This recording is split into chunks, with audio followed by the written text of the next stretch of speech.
Hola, ¿qué tal? Espero que se encuentren muy bien. Esta vez vamos a seguir con el libro El fin de la ansiedad. Vamos a comenzar con el capítulo número 1. Y nada, estoy muy entusiasmado pues por empezar este nuevo libro y espero que sea de su agrado y poder ayudar un poco para la persona que lo necesite. Que recuerden que no están solas, nunca lo han estado. Bien, capítulo 1. El día en que empezó todo. Tengo que soportar 2 o 3 orugas para ver las mariposas. Antoine de Saint-Exupéry, El Principito. Recordar fechas y nombres nunca se me ha dado demasiado bien, menos aún cuando intento recordar una de mis experiencias más complicadas. Sin embargo, puedo revivir algunos de los episodios que se sucedieron aquel extraño día en que la ansiedad decidiría presentarse en mi vida sin avisar. Siempre he sido un estudiante bastante vago, por lo que había una tarde de la semana que me resultaba de lo más deprimente y dura, una que solía ir acompañada de la agradable resaca. Si lo piensas, no te cabrá duda de que aquel horrible día era el domingo. En aquellos tiempos estudiaba ingeniería informática en la Universidad de Deusto, en Bilbao. Por esta razón, y también por una anécdota relacionada con un examen que pronto conocerás, sé que aquello sucedió en un año entre 2003 y 2006. En el País Vasco, las estaciones se diferenciaban por los colores y sensaciones que las acompañaban. Por desgracia, con el cambio climático ya no siempre es así. Con todo me viene a la memoria la particularidad de aquel domingo, un día gris con una temperatura bastante fría, con total seguridad, un día triste de domingo de otoño. Vivía en casa con mi familia, mis padres, mi hermano pequeño y mis 2 hermanas, y aquella deprimente tarde de principios del siglo XXI, yo mantenía una conversación con mis hermanas acerca de la vida, las drogas y el sinsentido. Una conversación muy importante en lo que se refiere a mi vida con ansiedad, ya que estoy seguro de que aquello desencadenó todo. Llevaba unos meses tonteando con las drogas y la cuestión me preocupaba. Aquella tarde, durante la citada charla, me di cuenta de que aquel tonteo no solo me preocupaba a mí, sino también a mis hermanas. No me sorprendió entender que conocedoras de cuáles eran mis amistades en aquellos tiempos, sospecharán y supieran tanto del tema como yo. El camino que yo estaba tomando no les gustó nada y de un modo u otro me lo hicieron notar.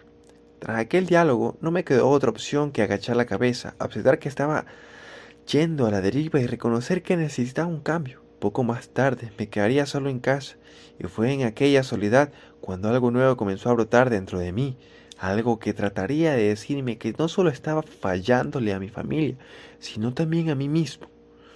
Bajo aquel gris que lo rodeaba todo, mis odiosos compañeros, resaca y domingo, se sumaron a mi soledad, y no tardaría en añadirse en ellos un nuevo enemigo, un problema interno grave y desconocido, provocado por ese juez personal que denominamos conciencia.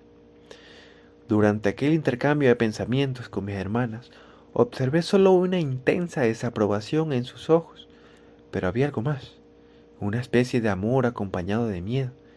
Esa sensación, esas palabras y sobre todo esas miradas que tanto decían sin necesidad de decir nada, tocaron algo dentro de mí. No tenía idea de estos factores, unidos a otros que rondaban por mi cabeza y que pronto descubriría. Podían activar la más devastadora bomba biológica que jamás hubiera imaginado. Moralmente llevaba semanas sintiéndome decaído, porque sabía que hacía algo que nada tenía que ver conmigo ni con la vida que quería. Aquella charla con 2 de mis seres más queridos sería la gota que colmaría el vaso. Mejor dicho, para ponernos en situación, la chispa que encendería la bomba que sin saberlo siempre había llevado conmigo. En el instante en que mis hermanas salieron de casa y oí la puerta que se cerraba, un pánico indescriptible y desconocido hasta el momento se apoderó de mí. Perdido y confundido y sintiéndome más solo que nunca, me tocó luchar contra un remolino de pensamientos y emociones tan descontrolado y excesivo que no tenía ni idea de cómo pararlo. Era tal la cantidad de ideas y emociones en ese instante, doblaban mi mente, que mi respuesta instintiva fue bien simple. Comencé a llorar. Lloraba sin sentir la necesidad de hacerlo. Es más, las lágrimas caían únicamente de uno de mis ojos. Lágrimas acompañadas de un extraño tic nervioso que, aún sin comprender el porqué, no cesarían durante días. Minutos más tarde, siempre con lágrimas en los ojos, la sensación empeoró, pues aquel dolor emocional, unido a ese extraño tic, se sumaba a otro malestar, esta vez físico. Mi corazón había comenzado a palpitar de un modo tan agresivo que mi cuerpo vibraba a su ritmo. Se irán sumando nuevos síntomas, también desconocidos. Mi vista se nubló, empecé a sentir pinchazos en la cabeza y un sudor frío cubrió mi cuerpo, a la vez que me sobrevenían unos vahidos tan fuertes que temía perder el conocimiento y caer al suelo de un momento a otro. Desconocía el porqué de todo aquello, ya que ni en mi razón ni en mi memoria existía una respuesta. Por ello empecé a pensar que tal vez había llegado mi hora. Asustado y confundido, me acerqué como pude al baño para intentar combatir aquel inminente desmayo que creía que me haría perder la conciencia. Una vez allí, me senté y de un modo mecánico comencé a mojar mi rostro y cuello para tratar de recuperar el control que ya sentía perdido. No sabía qué me estaba pasando, pero aquellos alarmantes síntomas me hacían pensar en nombre, uno que no me gustaba nada y que, menos aún, esperaba asociar tan pronto a mi vida. Un ataque al corazón. Todo el mundo sabe de alguien más o menos cercano que ha sufrido un ataque cardíaco, y aquellos síntomas acompañados de unas palpitaciones tan fuertes, rápidas y estruendosas me indujeron a sacar mi primera conclusión. No me daba cuenta de que, a causa de mi temor, la respiración se entrecortaba y, como más tarde comprendería, al aspirar menos oxígeno, la sensación de mareo aumentaba. Además, ignoraba que muchos síntomas estaban relacionados unos con otros y que dejarme llevar por el pánico no hacía más sino empeorarlo todo. Ante aquel desconocimiento y luchando por mi supervivencia, por puro instinto, continué mojándome la cara para evitar desmayarme, y fue así como, repitiendo esta sencilla tarea, aguantaría estoicamente a la espera de un final que ya creía cierto. Los segundos se convirtieron en minutos, y aunque todo me parecía extraño, los síntomas no desaparecerían y, sorprendentemente, yo tampoco. Haciendo lo posible por mantenerme en pie y sin saber el tiempo que había pasado, oí cómo se abría la puerta de mi casa. Las voces indicaban que mis padres habían llegado, y ese reconocer que ya no estaba solo me ayudó a encontrar algo de paz. Siendo mis padres quienes se presentaron y pensando que todo se debía a circunstancias que difícilmente podrían aceptar, creía yo, intenté disimular mis síntomas encerrándome en el baño y fingiendo un mucho más común y menos preocupante problema de estómago. Todo aquel remolino de pensamientos y emociones al que se unían aquellos incomprensibles síntomas físicos me hacía bastante difícil urdir un plan, por lo que decidí seguir aguantando encerrado en el aseo hasta vislumbrar una solución. Entendí que el mejor remedio era esperar a que llegase alguno de mis hermanos. En aquellos tiempos no existían los teléfonos móviles, y pedirle que me acompañara al hospital para tratar aquel repentino ataque al corazón que, sin entender cómo, aún me veía capaz de aguantar. Eterno fue el tiempo hasta que mis hermanas regresaron a casa. Cuando llegaron, sin hacer notar aquello que sentía, aunque las lágrimas de mi ojo derecho me impedían disimular, les dije que me pasaba algo grave, que sentía que todo estaba terminando. Les expliqué que necesitaba que me acompañasen a urgencias lo antes posible, y pocos segundos después ya estábamos de camino. Al llegar a la recepción del hospital, describí mis síntomas a la enfermera de turno para, minutos más tarde, comenzar a comprender la razón de por qué tantas personas se lamentaban del sistema sanitario español. Me indignó observar que, ante síntomas que claramente podían certificar una sobredosis o un ataque al corazón, a la enfermera no se le ocurría otra cosa más que mandarme a la sala de espera.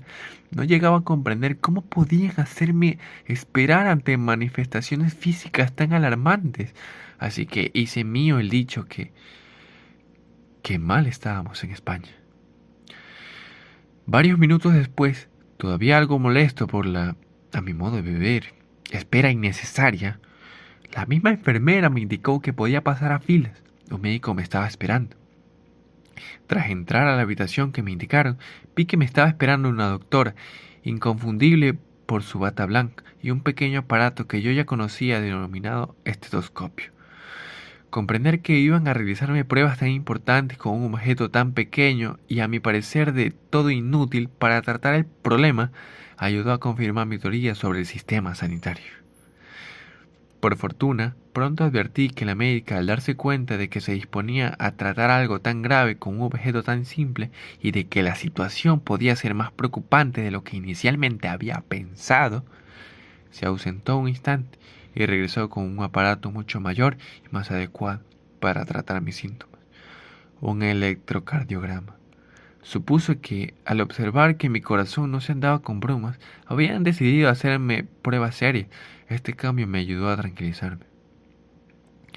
Estaba seguro de que sufría algo grave, solo quedaba esperar los resultados. Sin embargo, el diagnóstico final me confirmaría que las sorpresas no habían hecho nada más que empezar. Según la doctora, todo aquel jaleo interno, aquellas manifestaciones que parecían alejarme a cada segundo de la vida, esos latidos que propagaban los movimientos de mi corazón a la camilla en la que me encontraba, tenían un nombre, un problema al parecer bastante común y que revestía poco o ningún peligro. Según su diagnóstico, no sufría nada serio, únicamente me había topado cara a cara por primera vez con algo desconocido para mí, un trastorno bastante habitual llamado ansiedad. Recordaba haber oído hablar de ese trastorno e incluso conocía a personas que lo padecían, pero consideraba, quizás por novato en estas lidies, que aquello que yo sentía era algo mucho más grave. Estaba seguro de que existía algún error. Me daba la impresión de que la vida se me escapaba y en cambio aquellos médicos aludían a algo que yo consideraba sencillo, común y en apariencia poco peligroso, como era la ansiedad. Personalmente, no daba crédito a todo aquello. La magnitud de mis sensaciones ayudó a que, al menos la doctora, comprendiese mis dificultades ante esta novedad, por lo que me recetó unas pastillas llamadas ansiolíticos, que, según dijo, me ayudarían a conciliar el sueño y a sentirme mejor. Incomprendido y seguro de padecer un problema mucho mayor que el diagnosticado, volví a casa con mis hermanas. Ignoraba que aquellos alarmantes síntomas me acompañarían durante muchos más días, semanas y meses, mucho más tiempo del que me imaginaba. Fuera como fuese, algo en mi interior estaba cambiando, y si el sistema sanitario no lo descubría, sería yo quien luchase por averiguar cuál era mi verdadero problema. Comenzaba a vislumbrar lo que sería mi mejor medicina. Sentía que estaba en riesgo mi supervivencia, y una actitud luchadora nacía dentro de mí. Haz creer en ti una actitud luchadora ante las dificultades. Bien, este fue el primer capítulo de El fin de la ansiedad. Espero que les haya gustado mucho y tal como vimos, todo problema nace de un principio y pues es paso a paso, pero la decisión está en nosotros de reconocer y aceptar que tenemos ese problema. Les agradezco mucho por su atención y les invito a escucharme en el siguiente capítulo. Gracias.